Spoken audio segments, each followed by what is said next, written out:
Au XVIIe siècle, avec une reine angolaise à la grandeur infinie.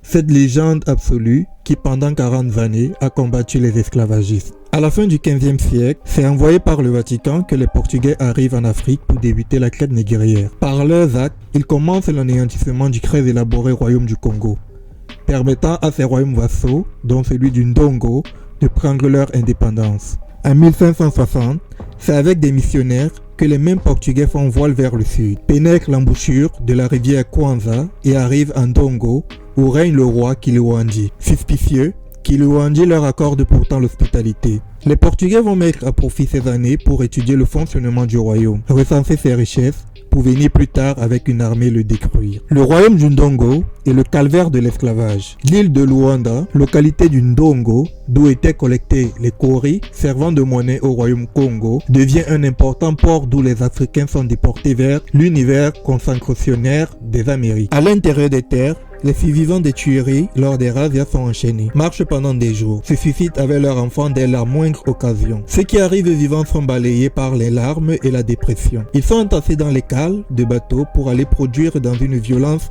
innombrable inconnue du monde africain, le sucre, le café et le coton. C'est au milieu de cet apocalypse que Nzinga naît en 1581. Fille d'Ungola, elle est témoin de la résistance menée par son père et ses armées. Devant la puissance de feu des Européens, le peuple Mbundu et son royaume de Ndongo reculent inexorablement. Mbandi Kiluandi détecte chez sa fille bien-aimée les qualités d'un leader et la forme dans la gestion et la défense du royaume. Adolescente, la princesse accompagne déjà son père sur les champs de bataille. Nzinga et la rivalité avec son frère. À la mort du roi, le prince Mbandi, seul fils des 4 enfants, prend les rênes de Ndongo.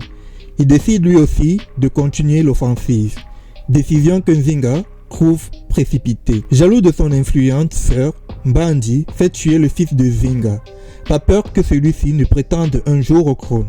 Dévastée, la princesse est exilée. Mbandi se lance dans une série d'attaques contre les Portugais et est systématiquement vaincu. 3/4 de ses hommes, soit 15 000, trouvent la mort au combat. Les ennemis parviennent même à tuer sa femme. En 1618, 94 de ses chefs sont exécutés par les Portugais. Le conseil des sages du royaume le convainc donc de sauver ce qui peut l'être et de négocier un traité de paix avec l'ennemi. Sous la pression des élites, Mbandi s'excuse pour la peine infligée à sa sœur et mandate Nzinga, connu pour sa force de caractère, pour rencontrer les Portugais. En 1622, à 41 ans, Nzinga fait le voyage pour Luanda et débute ainsi le récit de sa légende. Nzinga tient tête aux Européens, obtient leur retrait de la localité Ndambaka. Ndongo est exempté de tribut à verser aux occupants. La princesse en profite pour étudier les Portugais et leur organisation et est baptisée Anna. Quelques mois après, le nouveau gouverneur refuse de respecter les accords et attaque. Le roi Mbandi est défait et s'enfuit.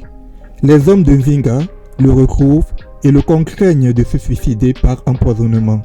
Nzinga n'aura jamais pardonné la mort de son fils. La reine contre l'esclavage.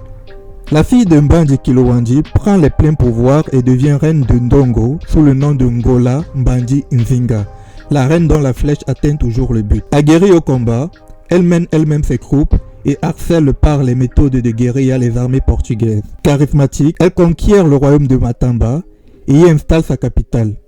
Profitant d'un large réseau de renseignements, elle fait infiltrer l'armée portugaise par ses hommes, qui lui rapportent des armes, des informations et enrichissent son art de guerre. Elle va jusqu'à traiter avec les Africains enrôlés dans l'armée portugaise, et elle en appelle à leur conscience patriotique pour qu'ils la rejoignent.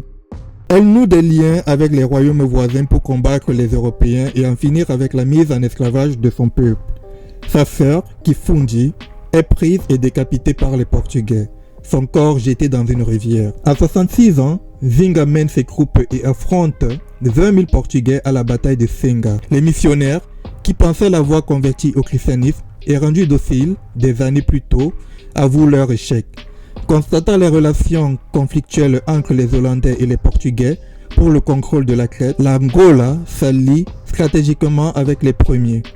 l'objectif étant après de s'en prendre à eux aussi. Des bataillons d'Hollandais passent sous son commandement. Sa coalition s'empare du port de Luanda. À 67 ans, elle bat les Portugais à la bataille de Lamba. À 73 ans, fusil à la main, Nzinga continue à parcourir les forêts et les savanes et retourne les soldats africains de l'armée portugaise en leur offrant des terres. Elle choisit d'attaquer lors des saisons porteuses de paludisme, auxquelles les Portugais ne sont pas habitués. Lassés par des décennies de guerre contre Angola, les Portugais choisissent finalement de négocier et reconnaissent l'indépendance de Matamba et de la partie de Ndongo sous le contrôle de Nzinga. Ngola Mbandi Nzinga s'éteint en 1663 à 82 ans, après une vie dédiée à la lutte pour la libération des peuples d'Angola. Ndongo sera entièrement conquis 8 années après sa mort. La très brutale mise en esclavage des Angolais par les Portugais se poursuivra jusqu'à 1975, année d'indépendance du pays après une très longue lutte. Nous pouvons conclure que Nzinga était une reine africaine forte, battante, courageuse et très charismatique.